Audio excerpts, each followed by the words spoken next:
Is Ruben Amorim the best fit for Manchester United? Will his appointment bring glory back to Man U? Manchester United sacked Erik ten Hag after their worst finish in the top flight since 1990 and their worst start to a Premier League campaign ever. They have quickly hired Ruben Amorim, who has been phenomenal in the Portuguese league. He helped Sporting win their first league in 19 years in the 2020-21 and another one in the 23-24 season. Amorim has a scary style of play, which has made him perform beyond expectations in Europe, as he has beaten Premier League heavyweights Arsenal previously in the Europa League. United believe that Amorim, who's currently 39, can be as inspirational as Sir Alex Ferguson. But why will he be different to the other high-profile and previously successful managers that have taken on the poison chalice, like David Moyes, Louis van Gaal, and of course, Jose Mourinho?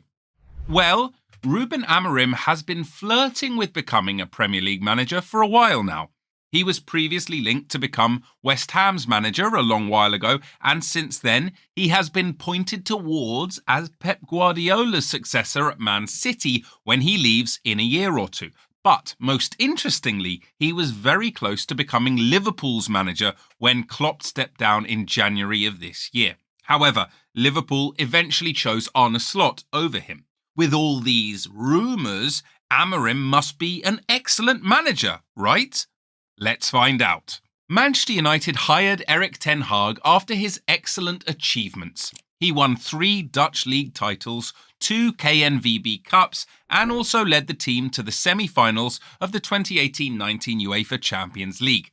Ten Hag didn't have experience as a first-team manager in any of the top 5 European leagues, but United believed in his football philosophy and his ability to integrate youngsters into the team.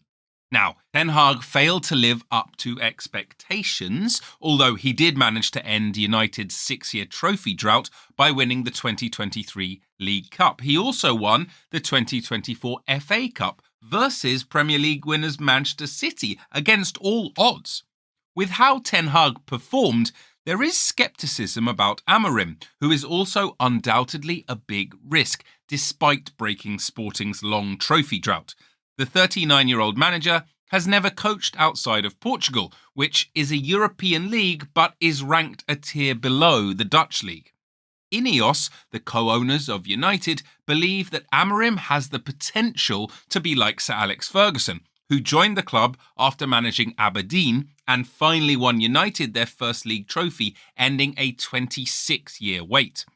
Ferguson won that title in the inaugural Premier League season of 92-93, which made it a cornerstone of Premier League history. Speaking of history, Amorim's title win for Sporting in the 2020-21 season was considered historic. He won the league with 85 points and just 1 defeat all season. Absolutely breathtaking. So, now you can get a clear picture of why United have made the decision to hire Amorim. But how does he elevate them in the Premier League? Can Amorim get the best out of United's current crop of players? What is his system, and how do United's players fit in?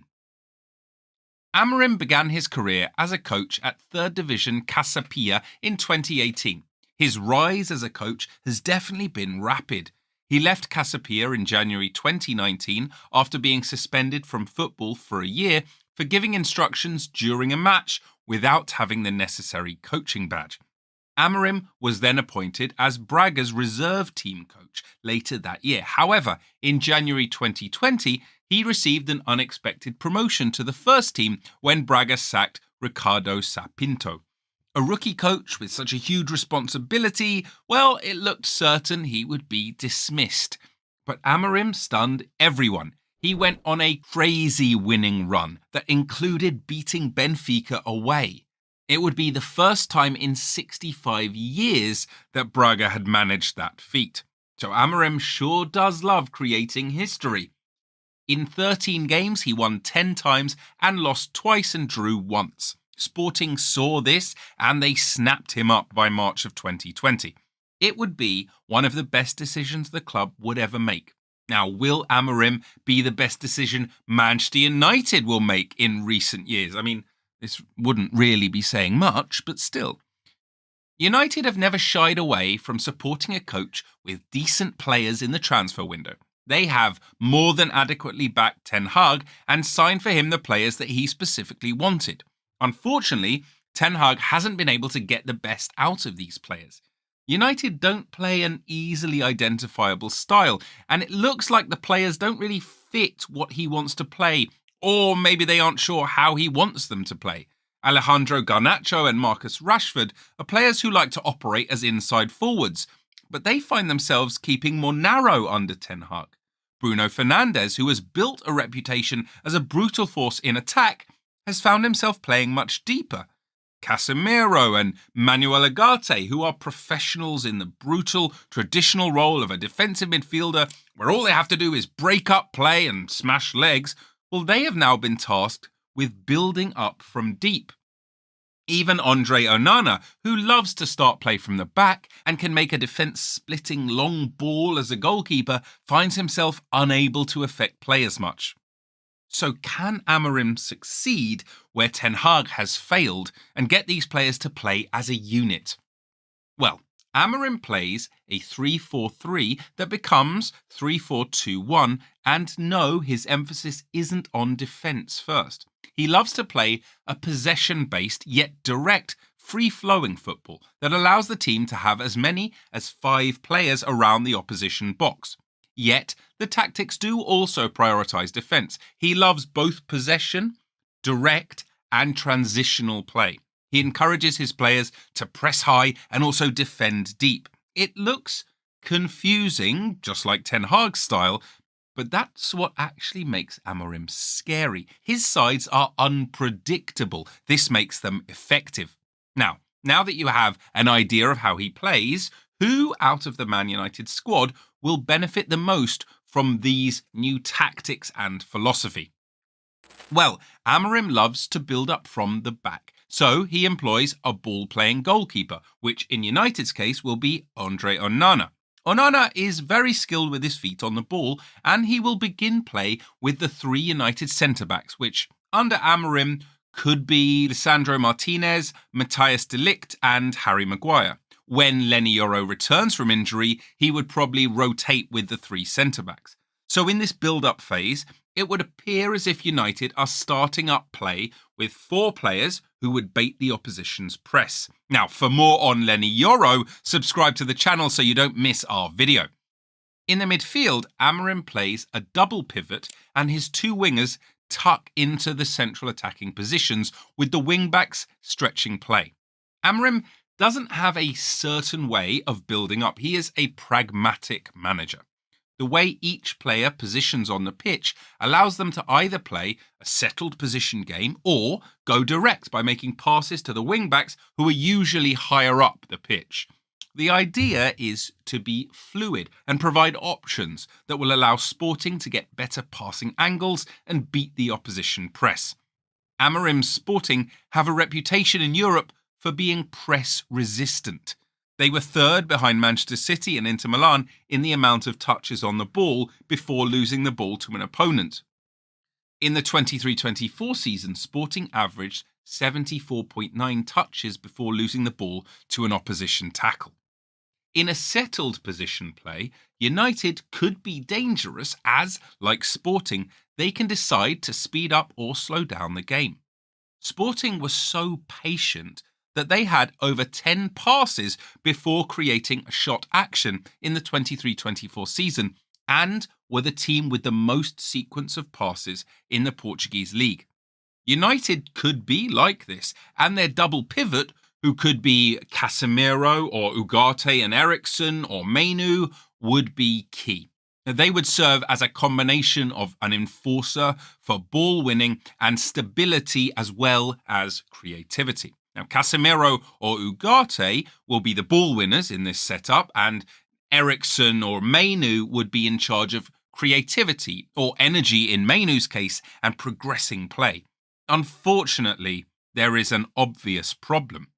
Where would Bruno fit in this setup? Amorim doesn't usually use the traditional 10, which is exactly where Bruno thrives. There will need to be a tweak in either Amorim's formation or Fernandez's playing style will have to adapt.